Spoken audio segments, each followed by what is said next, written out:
So we're going into our second of the breakout sessions today, and this one is all about fraud, error and debt. Fraud being a huge kind of ongoing problem for the public sector, in particular something that really became apparent, I think, during the pandemic years, during the kind of COVID period. So we're going to be talking about looking at how governments, public bodies might be thinking about using fintech solutions to address some of those issues around fraud, error and debt. As ever, we have great speakers with us here today. So I will introduce, we've got Ewan Slack, who is the head of Grants Digital at the Cabinet Office in the United Kingdom. We have Rahav Shalom Revivo, who is the head of the Financial Cyber Innovation and International Engagements at the Ministry of Finance in Israel. Great to have you with us. And we have Paul Blackwell, who is Manager of Public Sector Business, which is one of our knowledge partners here today, Nintex, and you're Head of Public Sector Business for UK and Ireland at Nintex. Lovely to have you all with us here today. We're going to take the same format as we have been before. So I'm going to invite each of our speakers to give some opening remarks, and then we will throw it open to the audience. No pressure, but we just had one of the best, I think, sessions on blockchain in terms of audience engagement. So I'm looking to all of you to keep up that level of energy in this session as well. Ewan, over to you. Thank you, Siobhan. Lovely to be back. I had the pleasure of attending the conference in Tallinn last year. So great to see the sort of, new faces and audience grow. So yes, I head up, systems that look after both sort of grants and, commercial activity in government. I'm sure everyone is quite aware of some of the problems that we've had with fraud and error still being a very big one. That is still bubbles away. It doesn't quite get the news press in terms of the money that we lose or leaks out the system via error as it does via fraud. But, in COVID, it's been, and post-COVID, it's been a big agenda for government to try and address. So one of the things that we've looked to implement is touching on fintech and hopefully puts government in a position to harness it, but actually is still very much in improving, the quality of data and trusted data in government when it comes to awarding grants or contracts. So when someone applies for a grant or contract, you'd expect a reasonable amount of due diligence to be conducted against that. So part one of what we implemented was a due diligence tool built by government for government. So it's essentially a software as a service model based on the cloud. We build departments' accounts within that, and then we license it out. And behind that software as a service, that's where we harness government data. So we've got all previous grant awards, all previous contracts, and every other application that goes through the system. We also harness commercial data, so Dun & Bradstreet for financial viability information, adverse media screening, PEPs and sanctions checks now as well. Extremely important in the world that we're working in to understand where that money's going. And then we move on to payment verification. We do that with Experian at the moment. And I think that's the part of the technology where we could really move forward into, payment insights to really understand from the grants world. Okay, you've applied for a grant that was, for the Arts Council, and you were going to go and spend that on some easels and paints, etc., to get up and running. Where did that money actually go? That, as has been mentioned in the main room, is a consent-based model.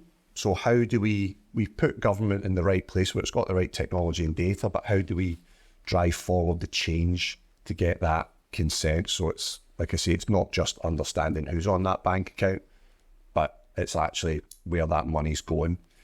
So we've got a very good sort of due diligence tool there. One thing I think that will be really important, again mentioned in the main room about open ownership, actually, digital identity. It's still painfully easy to register on Companies House, create director details that aren't actually the right owners of that organisation. So hopefully with the reforms go through Companies House and we have director verification, you'll be at a point where actually you can trust the ownership of that organisation. That then goes through our due diligence tool Spotlight. You can then see that owner. You can understand what other entities they're linked to.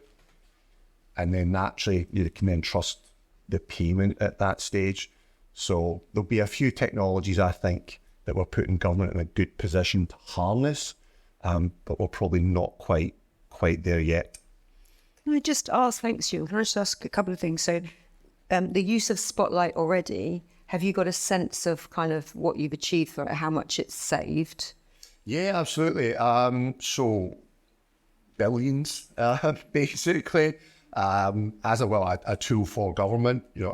It does put us in a very good, the scale of it in its sense. We've processed over, I think, £30 billion worth of applications through the tool. But again, what's really interesting and why we want that, or those companies' house reforms to go through is actually when you start looking at basic metadata of organisations, so you can see who's applied for what when, you can start looking at, the sort of filings histories of organisations, dormancy indicators, change of directorships. And so when you start finding a fraud or a potential error, you can mark that up in the system, and then hopefully over the next near future, start implementing some machine learning. So you won't have to, we do very intensive manual exercises where we go looking for fraud and error. Well, actually, if we start training the system to be like, out of these 100 data points, these 10 indicate a little bit of fraud, the system will just do that for us. So it should mature over time, I think, and puts us in a great position, actually, like I said, to harness payment insights and machine learning and artificial intelligence. System. But when the reports go through, are you going to share that data with the banks? Because a lot of financial crime goes through these kind of related entities or a number of different companies that are really controlled by a few select individuals, and the banks have no way of being able to tell this. So we're not at that stage yet. Certainly in terms of public sector, private sector data sharing is something we absolutely want to improve. There's things out there, SARS would be a big one for suspicious payments, suspicious activity. It would be one that we would like to get. So it's still wanting the tool to mature slightly, I think, before we get that. But, public-private sector partnerships will be key to, I think, any big success in this space. So I just apologise. I think we're trying to get some air conditioning going because it's a little bit warm in here. So sorry about the noise. I think we're trying to get some cool air coming in. Thanks, Ewan. And if you've got other questions, hold them and then we will take the other questions. But I was going to ask about data sharing as well. So thank you so much. Rahav, over to you. Okay, so first of all, what does it mean, financial cyber? As you can see in the title. So financial cyber means cybersecurity protection to the financial ecosystem. In reality, it means that we have in the Israeli Ministry of Finance, we have an operational center that is focused on providing services to the entire financial ecosystem that help them to be more stable, more resilient, and so on. The language that we speak is the language of financial implications. When there is a cyber attack, what are the financial implications on the financial ecosystem? And to add to that, we believe very much in the need to collaborate because cyber and fraud do not have really any borders. So with the need to collaborate, we are running international, multilateral financial cyber activities. We have ran 2 financial cyber exercises with 13 finance ministries and global financial organizations, and we're actually having another one soon at the beginning of 24 at the OECD. And Dominic from the previous session is one of my close partners working from the Austrian Ministry of Finance, for example, on these activities and initiatives. Now, taking back to fraud, error, and debt, I believe that the answer to what can we do, which type of fintech solutions can we utilize, is built from 3 main pillars. The first one, there are tons of solutions, tons of fintech products that are out there. The first part of it is to understand whether the government is able to embrace these fintech solutions, is able to work with them, is able to embed them within their environment. So in Israel, for example, we have several governmental programs. One of them is the Fintech Cyber Innovation Lab, in which the private sector is leading a lab that is hosting fintech and cyber startups. This lab consumes data that is non-confidential, not personalized, that is coming from the financial cyber center that I've just mentioned. So speaking about data sharing with the private sector, but also receives guidance, support, and data from the owners of the lab, which are MasterCard and Enelix. Another type of program that I can give example to is the pilots program in Israel, in which the Innovation Authority, that is focused on developing high-tech R&D products and so on, is working with specific sectors and with specific regulators, in our case, with the financial regulators, in order to be able to articulate the use cases and the problems that the public sector needs answers for, then to identify the relevant fintechs that can provide a solution to implement that product as a pilot in their specific regulatory environment, in their production environment. And then the fintech can have a reference customer that is very strong, can have design partner and support with the business use cases. And the government itself can have the understanding whether these solutions actually work for them, whether they want to continue and purchase the product and so on. So we have that program with the tax authority and with the securities authority and with the banking supervision. So all are targeted in order to help both ecosystem take one step up, both the regulatory financial regulators as well as the private sector, the fintech companies themselves. And there's a new program that is being released right now that is focused on big data, on AI. All of them are targeted to see how can we leverage what we have as a government, whether it is knowledge or data, and how can we create the needed processes in place in order to implement these fintech solutions.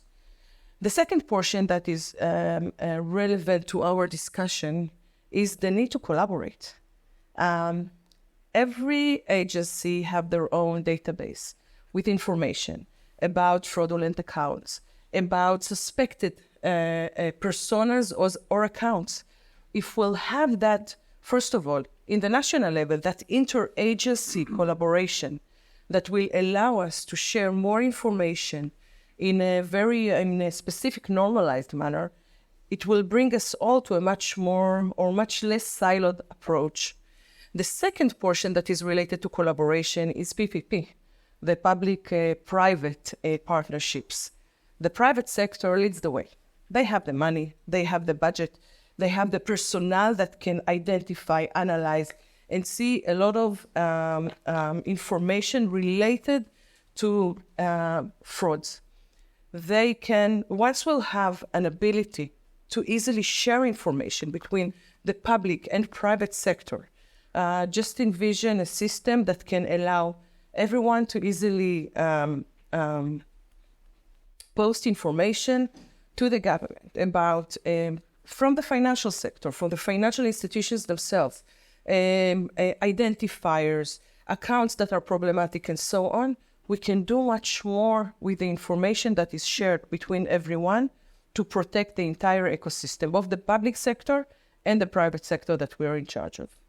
The last type of collaboration is one that I'm using in my financial cyber arena, and that is the international collaboration, because eventually the sharing of information is dramatically important in order for all of us to be able to be one step ahead sometimes. The last piece that is related to fraud, error, and debt is technology. It's about how we utilize AI. It's about how we're making sure that when we build our systems, we think like hackers. We think like thieves in order to you're smiling, but we need to identify someone that will come and look for all of the loopholes in our system.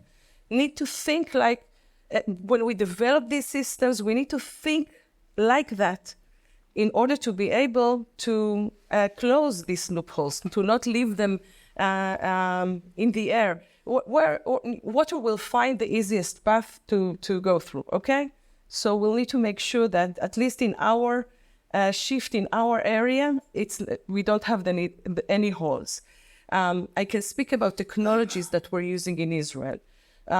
With the tax authority, for example, a software that is used in order to identify tax evasion, that is looking for information in marketplaces around the world, identifying in a unique manner the persona that is behind a specific role within the marketplace, and then just to intersect that information with the tax authority databases. Another option for software that is being used is making sure that the end user that we're working with is the actual end user itself. So software that is sending the one-time password, the SMS that we receive in order to enter a system, not to the number of the user, but to the SIM card. In the same way that we receive software updates from Apple or Android, it is much more deeper identification of the persona that is in front of us. Or other softwares that are using 3D Secure and helping us at least shift the liability from the government to the card issuer and card transaction software. So in a nutshell, this is pretty much it. Thank you so much. I mean, interesting. I think what you said there about the verification matching kind of what Ewan had said, that issue of needing to go deeper to make sure that the payments are being made to the right people. But I really liked your 3 pillars. So that sense of bringing people in to actually identify the problems and then piloting some of the possible solutions as your first pillar. And then really that sense of collaboration, whether it's across agencies or across sectors or across countries. The magic comes when you can connect those different data sets, and there you see some of the problems arising and getting those real insights. Thank you so much. Really, one question to you. Do you ever think, you said you have to think like thieves and think like hackers. I mean, in some areas, I know the police, for example, they do actually bring in people who have been convicted of doing that before. Can you ever see the public sector, like the civil service doing that, for example?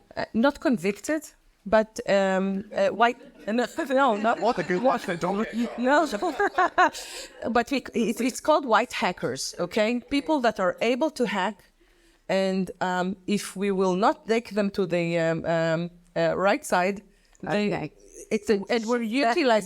we're utilizing their capabilities, their abilities that are unbelievable when you compare them to standard normal people. Yeah, interesting. Thank you. Okay, so Paul, thoughts from you? Thanks very much. I think we've probably got enough politicians that can act as the bad hats, haven't we? It seems to be that way where I'm from. I'm from London, as you can tell.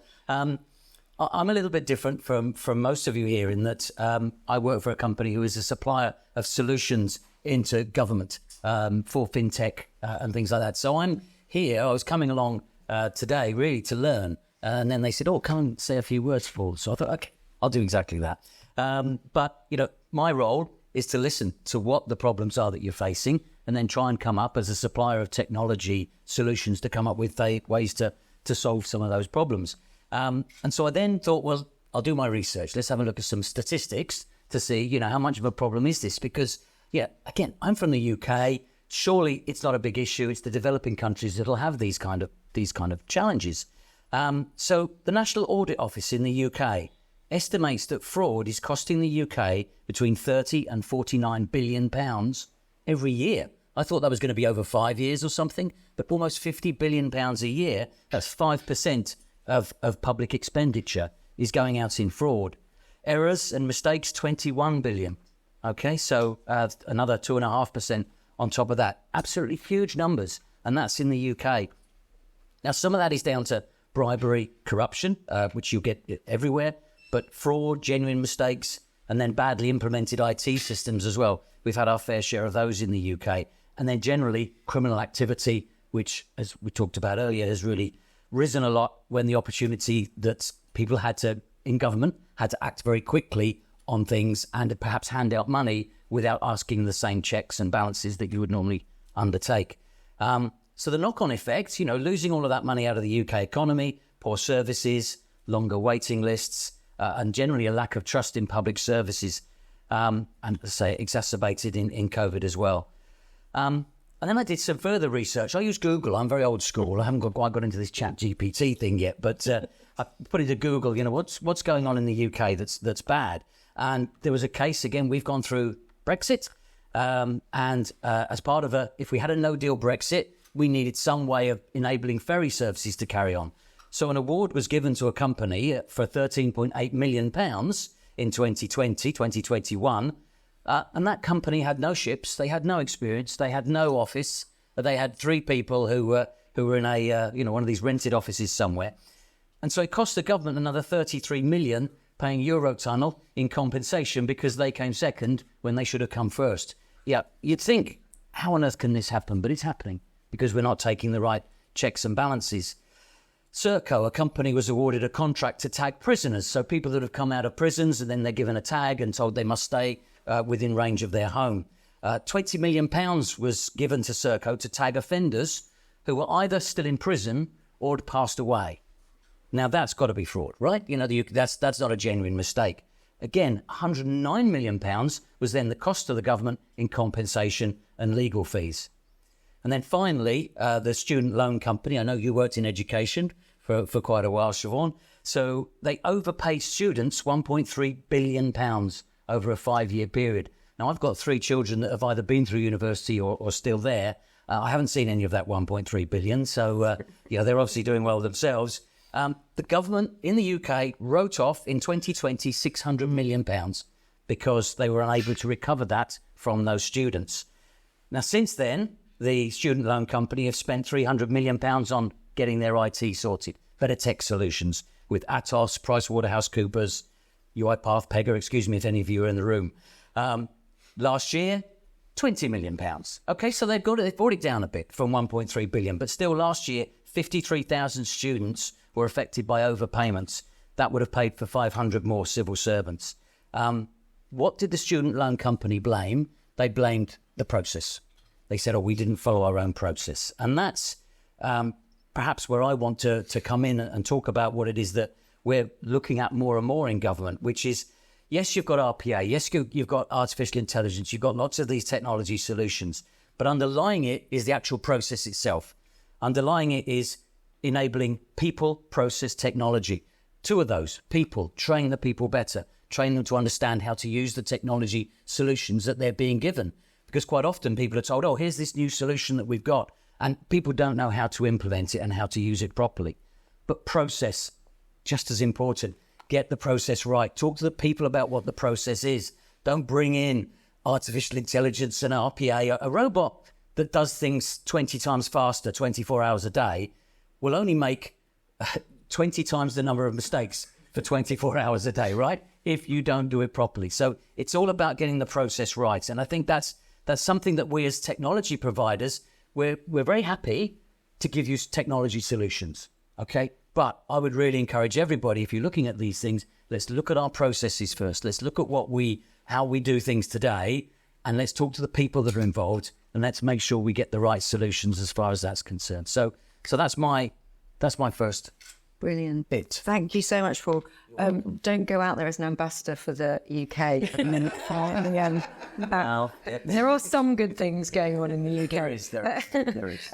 But I really like the way you phrased there at the end, people and process before the technology. You can't kind of fix those issues by bringing in technology, however good the technology is. You have to get those kind of building blocks in place. So really nice to hear it phrased. And I would like to add to that within the processes, you need to identify where are the weakest links that you have and where can be loopholes in order for you to approach them in advance. Yeah. And I think countries are because we've had other events on this, countries are reflecting on what happened during the pandemic when they had to make payments quite quickly. And so they didn't have maybe some of the traditional checks and balances in place. But again, I wonder whether there's a kind of sharing of lessons learned in the way that you said, where we could be collaborating more, I think, with each other to share some of those lessons. So it'd be nice to see if that is happening.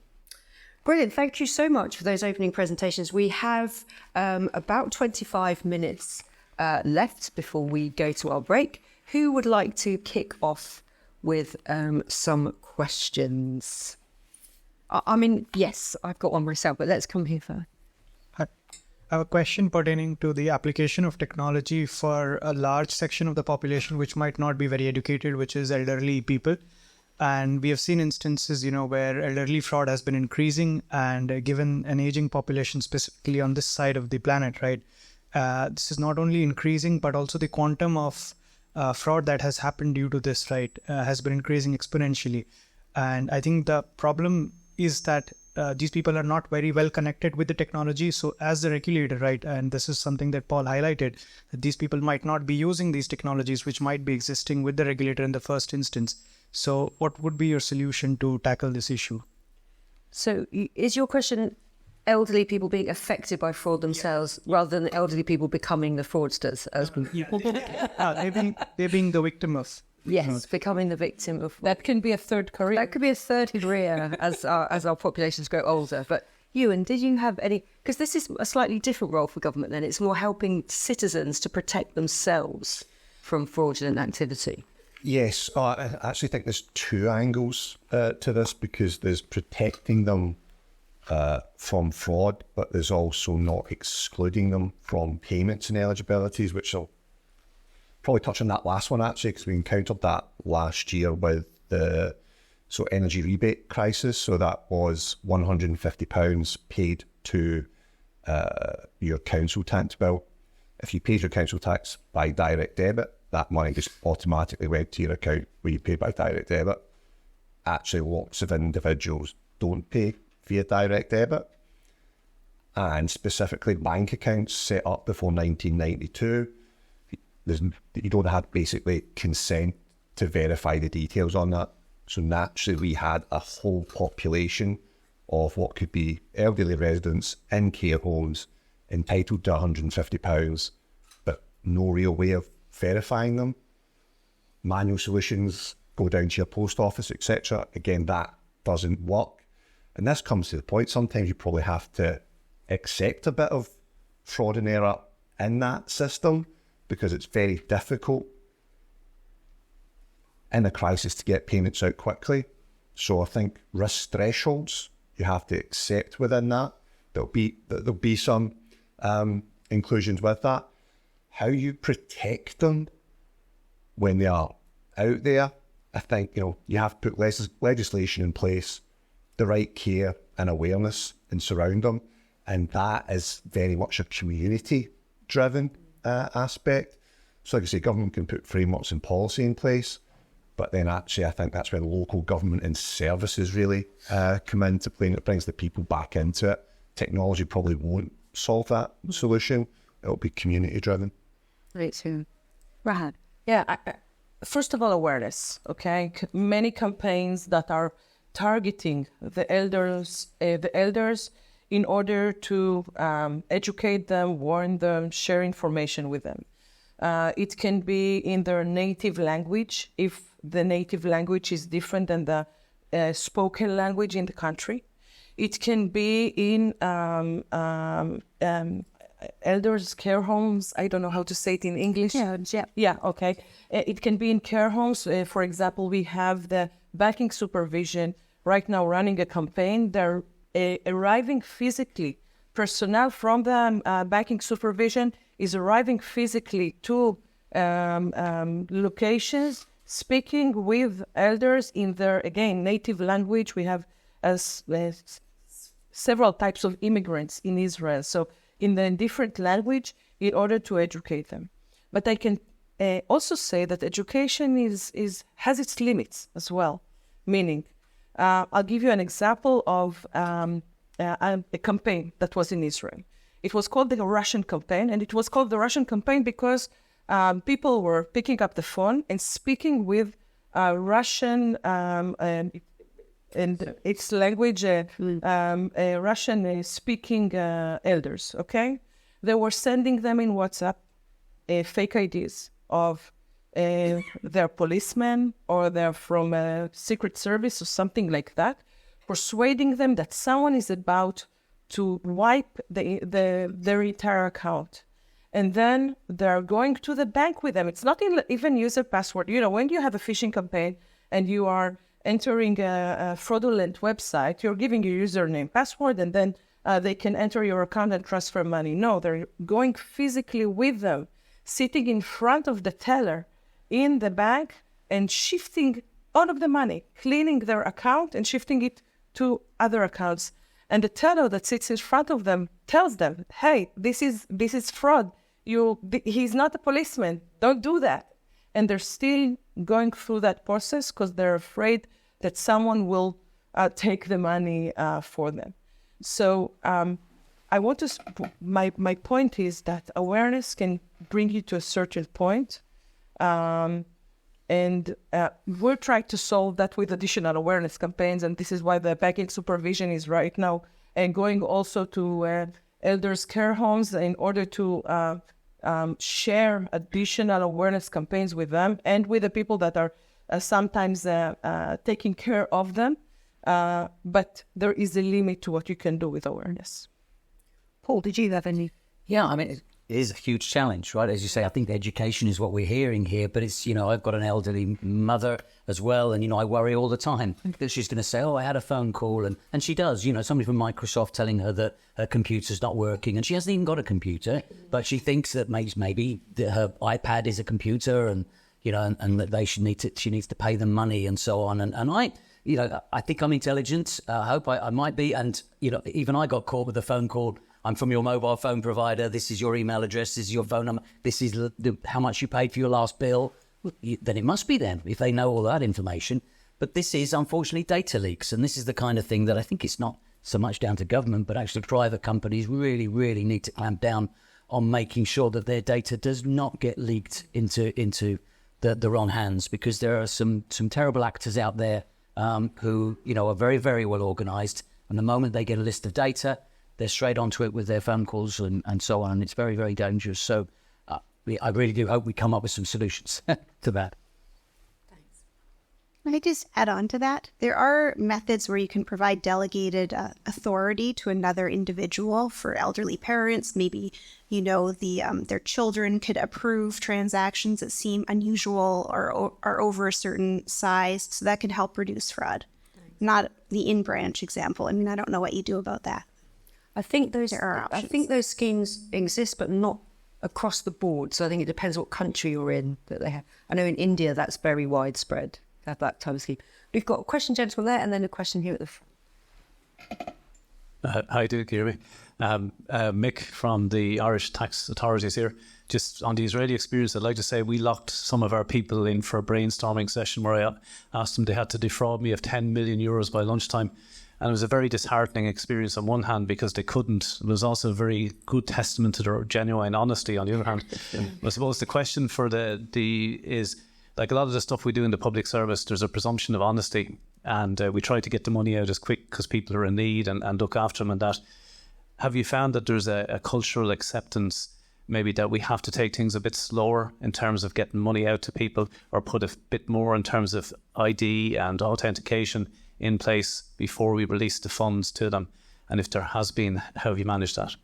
Thanks. And I want to add to that question as well. So in terms of, do we have to take it slowly to make sure we avoid some of the kind of payments out to the wrong people? And is the nature of fraud itself changing? Like, is it becoming harder to do some of this for governments? Good question. So, I mean, yes, essentially that's what we've sort of tried.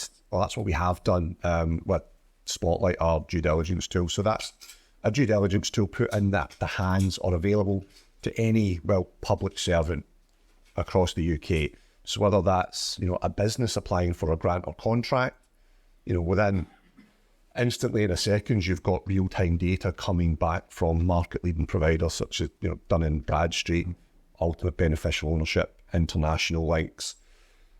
That on top of government data what other organisations they're linked to. We are linking up with agencies for more sensitive sets. So very quickly, you can get, in a matter of seconds, a real-time picture of what that entity would look like. Where things still leak, as I think was mentioned, it's that training skills and capacity of the actual civil servants and users making the decision. We've always, and within our tool, very much it's a data gathering risk intelligence tool. It's not a decision-making tool. The journey we need to go on is actually how far could we take automation of certain decisions if the data looks good enough, and then direct the humans to focus on what look like the riskiest applications. That's something that would be a big step forward, because when the machine gets it wrong once, it gets it wrong every time. And actually just, again, the political discourse and attention it would get would be quite big. So we're probably a while away from that. So we'll always be pushing that it's the human making the decision. We are just gathering the data, I think. So the technology's there. You can get the data extremely quickly that you need to make a decision. So I don't think there's a need to slow it down. It's really building in those skills within the decision makers and departments to say no at a stage. And that's, what friction do they introduce into a process if something does look a bit wrong? Can they bring someone up for a bit more audit in terms of the papers that they might need to provide? So I don't think on that, I think the data's there. You don't need to slow things down.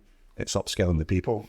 I'm just going to change the order a little bit. I'm going to come to Paul, because I would imagine you'd have had thoughts on that. Is that where you think working with a kind of expert provider, again, like you said, you don't need to necessarily do it slower. You need to be maybe efficient. Yeah, absolutely. And I think there's a number of different elements of fraud. And I think, you've got the, what people view as fair game, which is, a little bit of insurance fraud whereby, somebody breaks into your house and steals something and people add a little bit to it. Or the people that don't pay for their car tax, or people that, and say, well, I'll get away with that, or their MOT, or, their TV license. My mum doesn't pay for a TV license. And, it's like, well, everybody else is getting away with it. So, and that's still fraud, right? I'm really in trouble, aren't I? I'm putting my mum into it.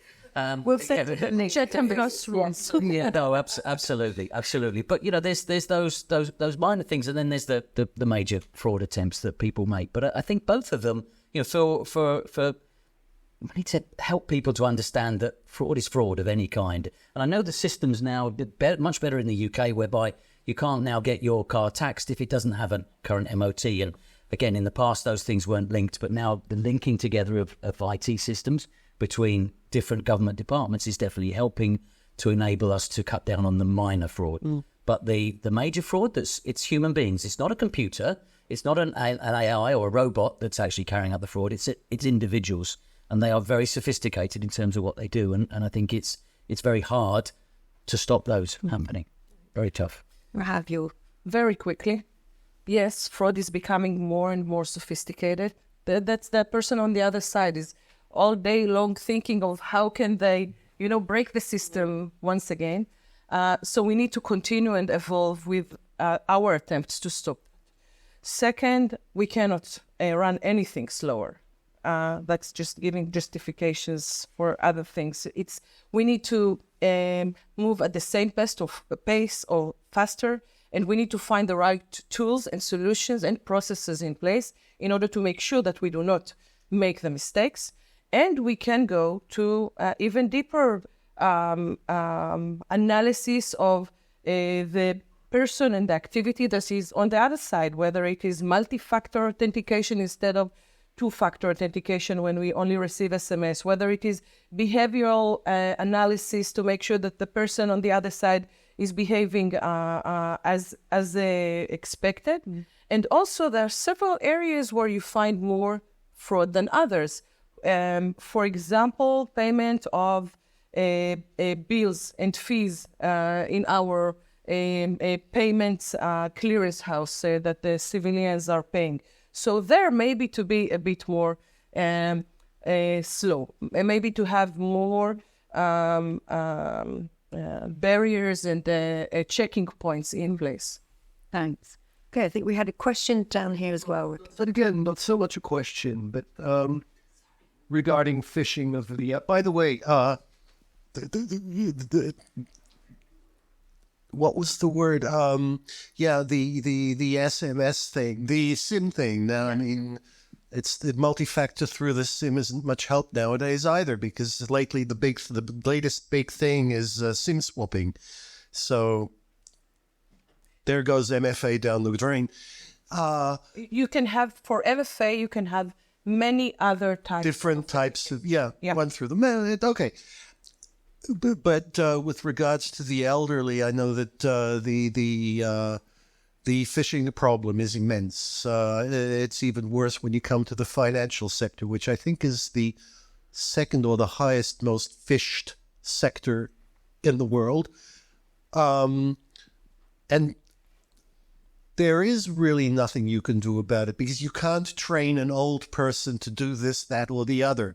I put the blame with the banks that went to automation without any choice, which means that the elderly have no choice but to try and come to grips with these apps that are on phones that they can't even use anymore because their fingers don't move.